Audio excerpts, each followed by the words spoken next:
interpolación del vector normal de la superficie. O sea, quiere decir que ya lo que voy a hacer es que en vez de interpolar las intensidades, voy a interpolar las normales. Y después que interpolo las normales, tengo una normal para cada punto. Y para cada punto entonces le calculo la intensidad. Entonces aparece una nueva capa de cálculo. ¿Por qué? Porque en el caso anterior asumimos que esa intensidad va arrastrando su normal internamente, mientras que aquí no, aquí estamos asumiendo que vamos a calcular para cada punto su normal. Una vez que tengo la normal de la superficie en ese punto, invoco el método de iluminación. Entonces eso le da mayor realismo, ¿verdad? Porque la normal a la superficie me decía en qué orientación está esa superficie. ¿Okay? Entonces este método va a ser la interpolación del vector normal a la superficie más que la interpolación de la intensidad. Esa es la diferencia. Ah, pero con las normales yo voy a pintar. No, las normales solamente me está diciendo cómo está orientada la superficie en ese punto. O sea que todavía no pinto, ¿verdad? Para pintar tengo entonces que hacer ¿qué? Llamar al método de iluminación. ¿Con qué? Con esa normal. ¿Está claro? Entonces es más realista. ¿Por qué? Porque ya yo voy a saber la normal, a pesar de que sea interpolada en ese punto, ya yo voy a tener una mayor aproximación de cómo está orientada la superficie en ese punto. Y entonces ya no estoy barriendo, pintando, como extendiendo la pintura por los alrededores con el mismo color, ¿verdad? Sino que ahora voy a calcular la normal y ahora sí voy a pintar aproximadamente en el verdadero color para ese punto, ¿verdad? Bien, entonces la interpolación ocurre a través del polígono y a lo largo de los ejes. O sea, quiere decir que va a tener el mismo esquema. Tenemos la normal aquí, la normal aquí, la normal aquí.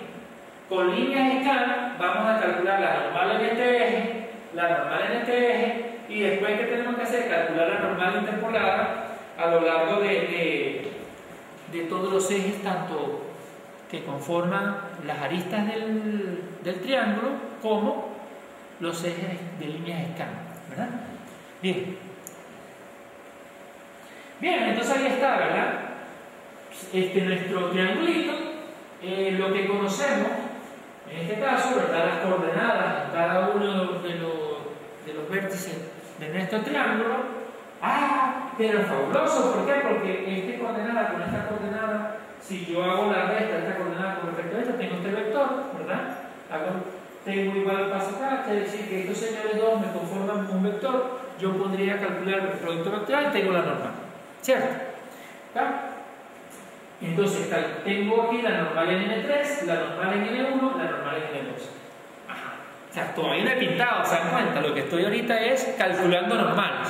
Y entonces utilizo el mismo método de de Goldschalin, pero en vez de estar interpolando intensidades, interpolo normales, ¿se dan cuenta? Tengo mi eje Y, ¿verdad? Para el barrido de las líneas scan, y mi eje X para los delta X en función de ¿qué? De calcular las normales en cada uno de estos puntitos. ¿Sí? Entonces, pero la forma va a ser igual a la otra. Sí, la forma es igualita, ¿se da cuenta?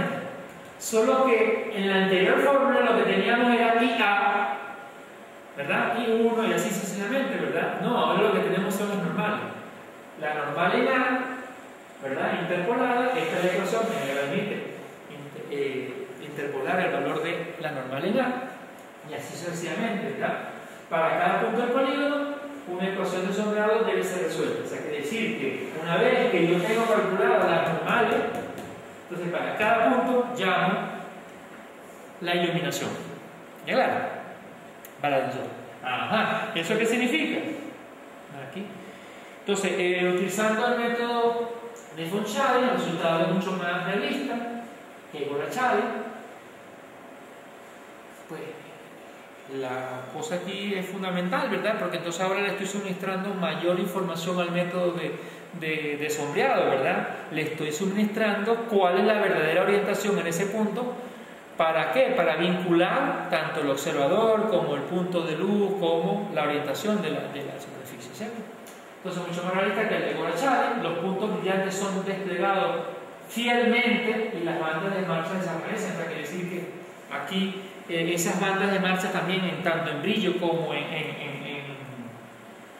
sombra, también desaparecen, ¿verdad? La desventaja de este método es que requiere un esfuerzo computacional, es evidente, ¿verdad? O sea, algo que va a tener un mayor realismo, pues eso va a dar más proceso. Pero eso no es de preocuparnos, ¿no? Porque las tarjetas gráficas ya tienen estos métodos incorporados. Como es un algoritmo, se dan cuenta que es un algoritmo lineal, ¿verdad? Entonces eso es quemarle un chip, darle las coordenadas y eso ya lo hace directamente el chip que tiene la tarjeta gráfica. O sea que usted lo que le tiene que decir qué método es el que yo voy a utilizar y tal, ¿no? O sea que no hay que sacarnos un dolor de cabeza. Si yo no tengo una tarjeta gráfica que maneje esos métodos, pues evidentemente que habrá que calcularlos, pero ya las librerías, como el caso de OpenGL, ARX, pues ya tienen incorporado eso. En caso de que la tarjeta no lo soporte, pues ellos lo hacen y bueno, es un poco más lento, pero bueno, ni modo, ¿verdad? Si no lo tiene la tarjeta. ¿Okay? Bien, entonces como vemos eso, pues veamos eso en nuestra gráfica del libro de Foley, ¿verdad? Entonces fíjense que ahí, en esta gráfica que tenemos, ¿verdad? Tenemos aquí nuestra marcha, utilizando el método GORA, ¿verdad? Vemos acá todo lo que es el amplio margen que ocupa el brillo, cuando en realidad eso no es así, ¿verdad? Entonces vamos a verlo con el método, ¿verdad?, de von Schalen. Fíjense el realismo ahora. Se dan cuenta cómo ahora el brillo se concentra, ¿verdad? El brillo antes estaba muy desparramado, así, muy abierto, con una banda, entonces ahora queda bien centrado donde es. Se ve de manera evidente aquí en la esfera, el brillo en la esfera, en la lámina anterior que tendríamos, en la lámina anterior, ni siquiera el brillo se notaba porque se difumina, ¿verdad? El brillo, fíjense aquí el brillo muy escondido, ¿verdad? A pesar de que pareciera que va a brillar ahí, ¿verdad? Pero no se nota tanto como acá. Miren en la tetera, miren cómo se concentra el brillo, y miren el brillo en el torus, ¿no? En el torus, ¿verdad? ¿Qué otra cosa observamos? Que también cuando hacemos uso de eso, pues hay mayor realismo visual. Se da que el cono, fíjense que ya todas las aristas que tenía el cono desaparecen. Evidentemente que en la parte de la base todavía podemos observar algunos problemas, ¿verdad? Aquí hay como una recta aquí, ¿verdad? Eso se podría mejorar incorporando más polígonos, ¿verdad? Igual pasa con el torus. En el torus que tenemos, ¿verdad? Todavía existe. El pintado está perfecto, se podría decir que es perfecto, solo que la geometría todavía hay que corregirla para que tengamos un mayor realismo, ¿verdad? Fíjense que en la parte del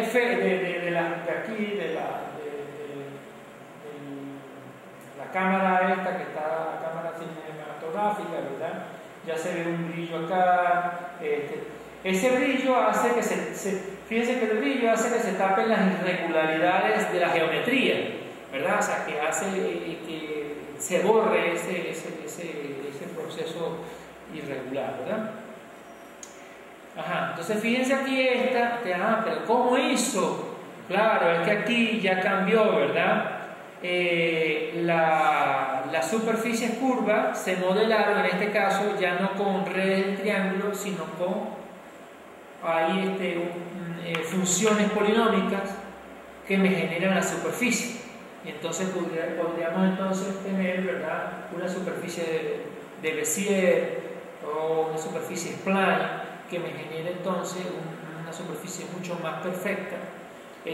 Al final de cuentas, esa superficie también está renderizándose en función de polígonos, pero ya los ejes que conforman la superficie ya no son ejes rectos, sino ejes de funciones polinómicas, y entonces ya esos ejes de funciones polinómicas son más atenuados, más suaves, ¿verdad? Y entonces ahí se puede tener una superficie perfecta.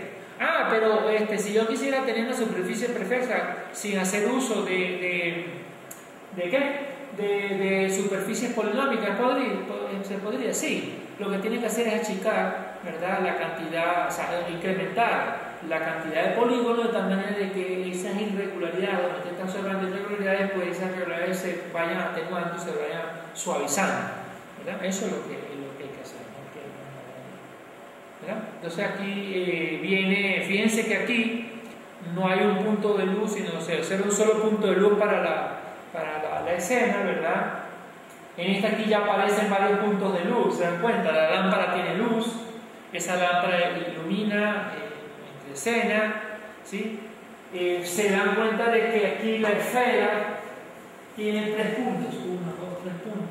O sea, quiere decir que yo puedo incorporar mayor grado de dificultad al renderizado, ¿verdad? En el caso anterior tendríamos un solo punto de luz, pero si ahora tenemos varios puntos de luz, entonces el modelo de iluminación hay que calcularlo para... ¿Se recuerdan que vimos la fórmula, verdad?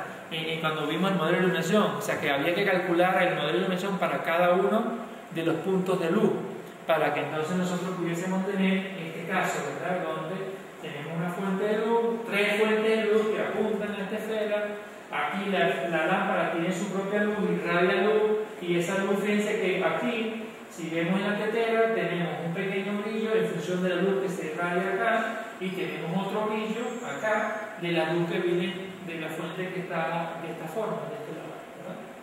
¿Okay? En este caso, el cono fue pintado de manera difusa, o sea, que decir que el material que se le colocó al cono, ¿verdad?, no maneja la parte especular, por lo tanto no se le ve brillo. O sea, quiere decir que si usted tiene aquí un papel mate, pues evidentemente que por más lámpara que usted le coloque no va a brillar. Es como si tuviera el efecto de la tiza, ¿verdad? En la tiza, por más orientación que usted le coloque, por más intensidad de luz que le coloque, la tiza nunca va a brillar, ¿verdad? Bien, entonces esto es lo que tiene con los modelos de iluminación, ¿verdad? Entonces vamos ahora a incorporar otra cosa, que es la textura. O sea, ¿qué significa la textura? ¿Verdad? O sea, cómo darle mayor realismo a la cosa, porque no solamente tenemos realismo con el pintado en función del color, sino yo quisiera darle una textura a mis objetos, ¿verdad? Como en la vida real, o sea, que tiene un objeto que está recubierto por una textura, y esa textura en las paredes, cómo se da, las texturas en los pisos, etc., ¿verdad? Entonces vamos a ver lo que es la textura, para después ver un ejemplito, y con eso terminamos lo que es la sección de hoy. ¿Verdad? Bien.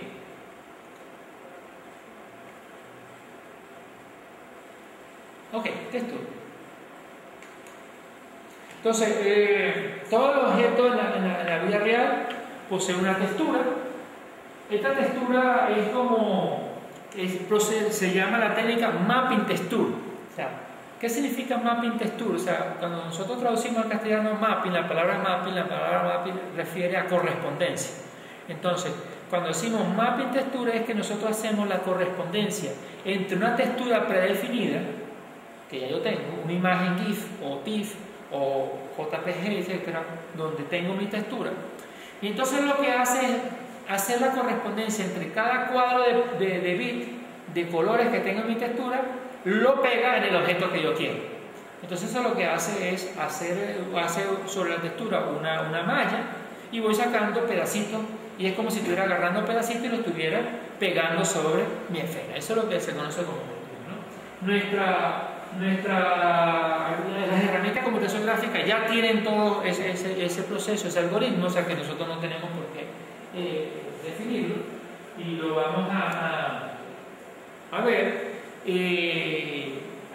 Entonces, toda superficie tiene su geometría primitiva, pero no solamente la geometría, también le podemos dar color, o también le podemos colocar textura. Entonces, este es el método de colocar textura, y que ese método llamado mapping texture fue propuesto por Gallagher en el 74 y refinado por Ray Newell en el 76, o sea, la técnica de textura. Vamos a ver si la tengo acá.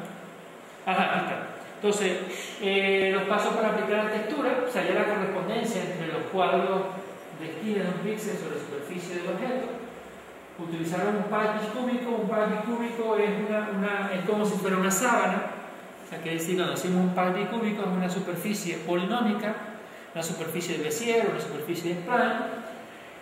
Y el patch, como si nosotros tuviésemos, ustedes se recuerdan de las sábanas de las abuelas, que era una sábana